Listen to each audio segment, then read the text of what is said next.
Jembatan akar adalah jembatan yang terbentuk dari jalinan dua akar pohon yang tumbuh berseberangan dan membentang di atas aliran Batang Bayang di Kecamatan Bayang Utara, Kabupaten Pesisir Selatan, Sumatera Barat. Dalam bahasa Minang, jembatan yang letaknya sekitar 88 km sebelah selatan Kota Padang ini oleh masyarakat dinamakan Titian Aka. Jembatan ini memiliki panjang 25 meter dan lebar 1,5 meter dengan ketinggian dari permukaan sungai sekitar 10 meter. Mulai dibentuk pada tahun 1890 dan baru dapat digunakan pada tahun 1916. Dengan kata lain, proses merajut akar menjadi jembatan ini membutuhkan waktu lebih kurang 26 tahun. Saat ini, kondisinya semakin lama semakin kuat karena semakin besarnya akar pohon beringin yang membentuknya.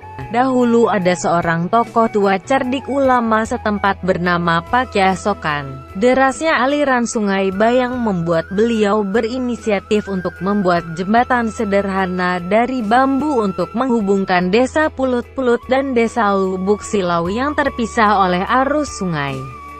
Namun perlahan, akar dari kedua pohon yang ada mulai menjalar dan melilit di jembatan bambu tersebut.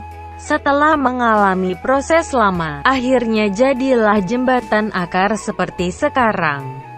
Untuk menjaga keberlangsungan hidup jembatan akar tersebut, Pemkab setempat telah menambahkan tali besi pada jembatan tersebut. Fungsinya tidak untuk merusak, melainkan untuk melindungi.